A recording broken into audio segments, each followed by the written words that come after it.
नमस्कार मेरे प्यारे बच्चों, दोस्तों और साथियों, मेरे YouTube चैनल में आप सभी का स्वागत है। मैं मनोज कुमार। इस वीडियो के माध्यम से हम आपके लिए सभी एक दिवसीय परीक्षाओं वो मेडिकल लाइन के जितनी भी प्रतियोगित परीक्षाएं हैं उसके लिए हम यहाँ पर आपके लिए बहुविकल्पीय प्रश्नों का संकलन लेकर आए हैं। आइए हम लोग स्टार्ट करते हैं।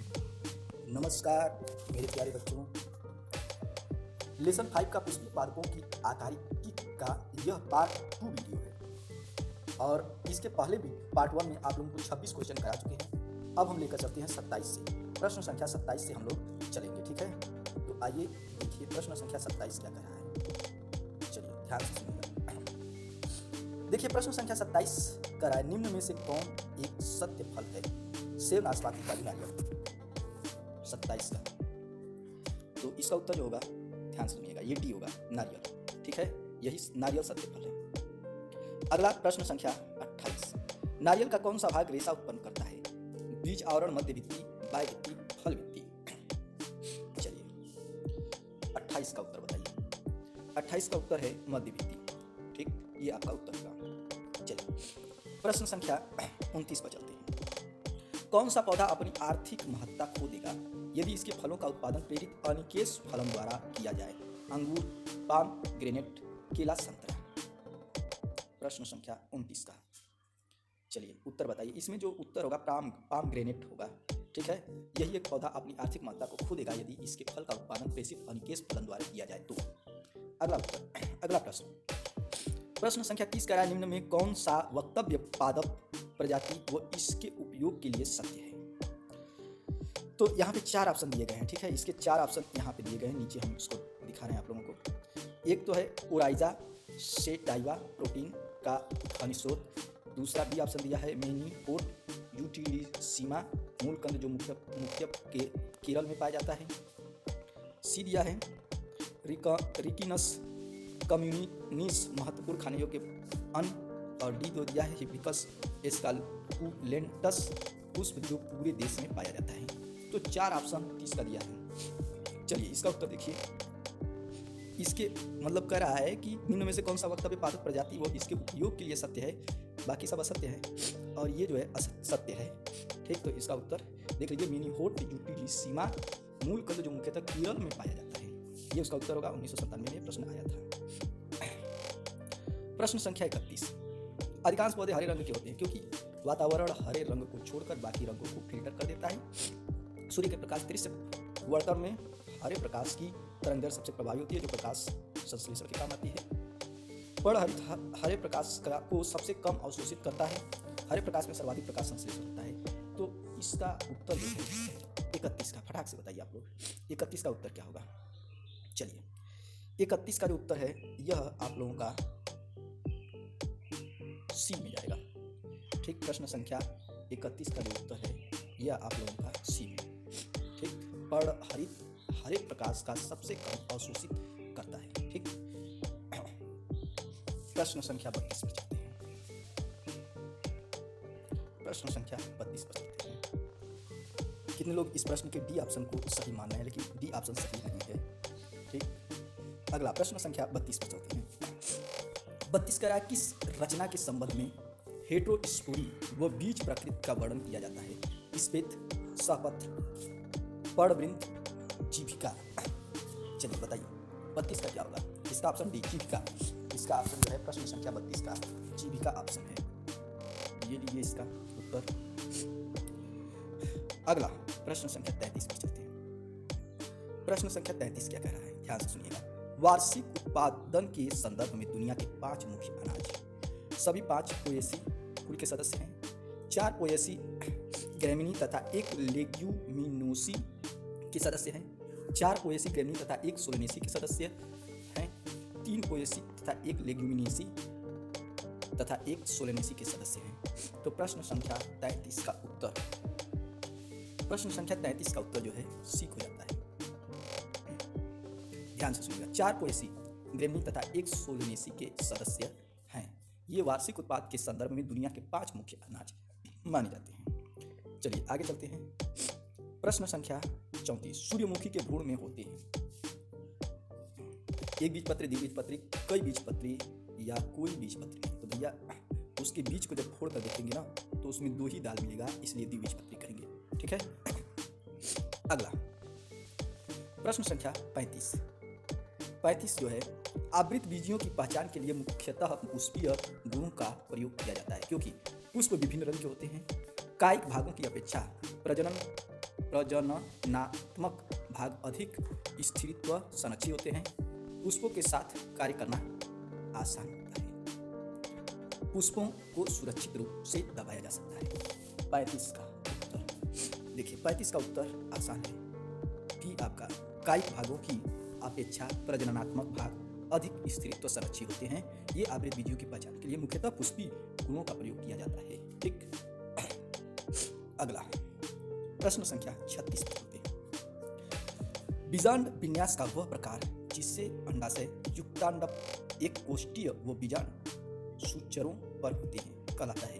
एपिकल बीजांड विन्यास, भित्तीय बीजांड विन्यास, सीमांत बीजांड विन्यास, परिभित्तीय बीजांड विन्यास। ठीक। तो इसमें 4 ऑप्शन है। चलिए बताइए कौन सा 36 का ऑप्शन सही होगा, हटा सकते हैं। बी ऑप्शन इसका सही है, भित्तीय बीजांड विन्यास। ठीक। अगला प्रश्न पे चलते हैं। अगला प्रश्न संख्या 37।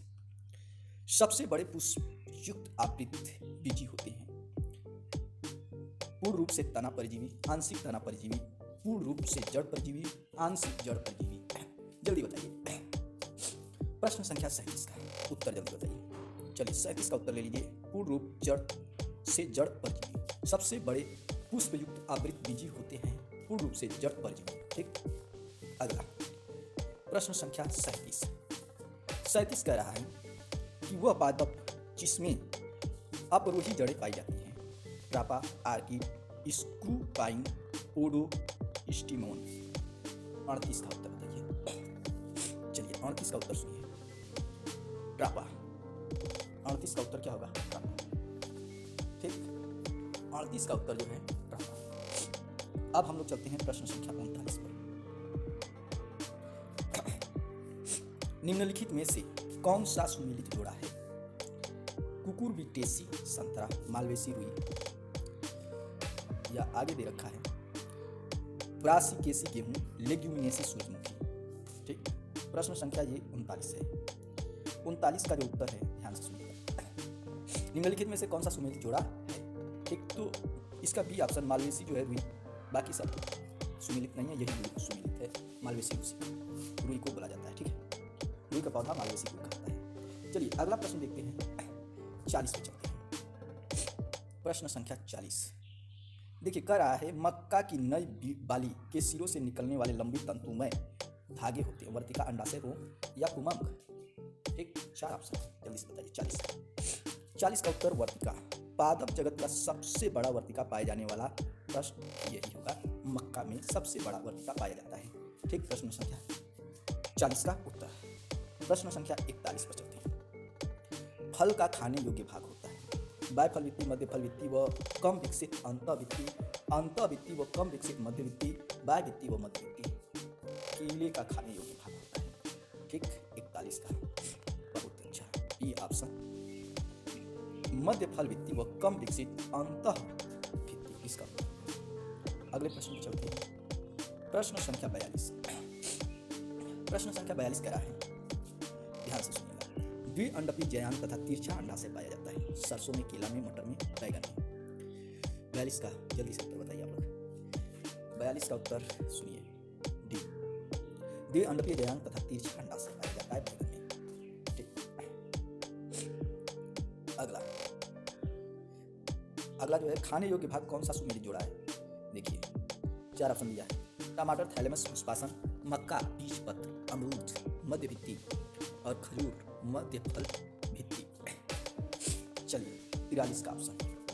43 का ऑप्शन खजूर, मध्य फल भित्ति इसका आंसर होगा, बाकी गलत है। खाने योग्य भाग है। ठीक। अगला प्रश्न आलू की आंख होती है। एक्सिलरी कली, अतिरिक्त कली, उपस्थानिक कली, एपी कली। चलिए प्रश्न संख्या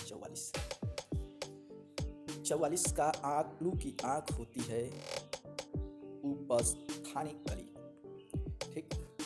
अगला प्रश्न पे चलते हैं। प्रश्न संख्या 45। किस पौधे की जड़ों में ऑक्सीकारक पदार्थ होता है? गाजर, सोयाबीन, सरसों, मूंग। 45 का उत्तर सोयाबीन में ऑक्सीकारक पदार्थ होता है। ठीक। अगला प्रश्न संख्या 46। निम्न में से कौन सा सुमेलित जोड़ा है? सुमेलित देखना है भाई। कस्कुटा परजीवी है, डिसिडिया इंसेक्टिवोरस है, आपुंसिया प्रीडेटर भक्षक है, कैप्सेला जलोदभित है। प्रश्न संख्या 46 का जो ऑप्शन उत्तर जो है सुमेलित जोड़ा जो है कस्कुटा जो है परजीवी है। ठीक।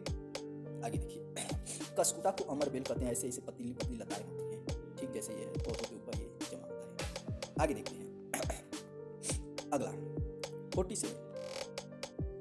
करा नींबू में दिखाई पड़ने वाला रसीली रोम सदृश संरचना विकसित होती है।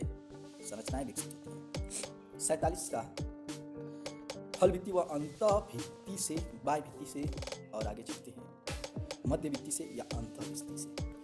तो नींबू में दिखाई पड़ने वाली रसीली रोम, जो महीन महीन रसीली जिसमें रस भरा होता है, ठीक है, उस रोम में सदृश संरचनाएं विकसित होती हैं। तो ये इसका उत्तर जो दे रहा है 47 का डी ऑप्शन, अंत भित्ति से। किसे? अंत भित्ति से। ठीक। अगला प्रश्न देखिए, मक्का के दानों की एल्यूरोन परत घनी होती है। ठीक। एल्यूरोन परत घनी होती है। ऑक्सीजन में, प्रोटीन में, मंड में, लिपिड में। तो 48 का जो उत्तर होगा ये बी प्रोटीन में होगा। ठीक। ये आपका आंसर है। मक्का के दानों की एल्यूरोन परत घनी होती है प्रोटीन में। अगला 49 देखिए, एक बीजांड जो वक्राकार हो जाता है, जिससे बीजांड काय तथा भ्रूण कोश बीजांड वृंत के संपूर्ण बनते हुए स्थित हो जाए, होता है हेमिट्रोपस, कैम्पाइलोट्रोपस, इनाट्रोपस, आर्थ्रोट्रोपस। चलिए बताइए कौन कौन सा इसका उत्तर होगा। 49 में चलते हैं। 49 में चलते हैं भाई। 49 का उत्तर जो है यह एक हो जाता है हेमिट्रोपस। एक बीजांड जो वक्राकार हो जाता है, जिससे बीजांड काय तथा भ्रूण कोश बीजांड वृंत के संपूर्ण बनते हुए उपस्थित हो जाए, होता है हेमिट्रोपस। ठीक। 49 का एक उत्तर। अब चलते हैं 50 पर।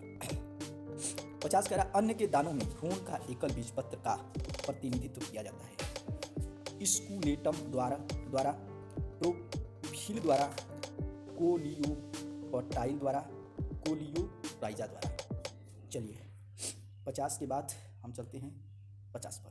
उत्तर बताइए फटाक से। तो ये उत्तर है स्कूटेलम द्वारा। अन्न के दानों में भ्रूण का एकल बीजपत्र का प्रतिनिधित्व किया जाता है स्कूटेलम द्वारा। ठीक। अब आते हैं प्रश्न संख्या 51 कह रहा, मीठी मटर में किस प्रकार का बीजांडासन विन्यास पाया जाता है? अक्षीय, मुक्त, स्तंभीय, सीमांत, आधारीय। ठीक है, मीठी मटर में। चलिए भाई, इसका ऑप्शन देख लीजिए 51 का सी ऑप्शन है सीमांत। मीठी मटर में सीमांत प्रकार का बीजांडासन विन्यास किया जाता है। अगला उत्तर। अब ये इस सीरीज का पार्ट 2 का ये लास्ट क्वेश्चन है। ठीक। 26 क्वेश्चन इसमें भी कंप्लीट हो रहे हैं। कहा जा रहा है अनानास फल विकसित होता है युक्तांडा पुष्प से, समान अक्षर पर संयुक्त पुष्प क्रम से, बहुकोष्ठीय एक अंडापी पुष्प से, एक कोष्ठीय बहुअंडापी पुष्प से। ठीक। 52 का उत्तर बताइए फटाक से। 52 का उत्तर बताइए। तो सुन लीजिए, उत्तर जो है 52 का है बी उत्तर। अनानास फल विकसित होता है समान अक्ष पर संयुक्त पुष्प क्रम से। ठीक है। तो ये आप लोगों का पार्ट 2 था। अब आप लोगों को पार्ट 3 मिलेगा। तब तक के लिए इंतजार कीजिए। नमस्कार।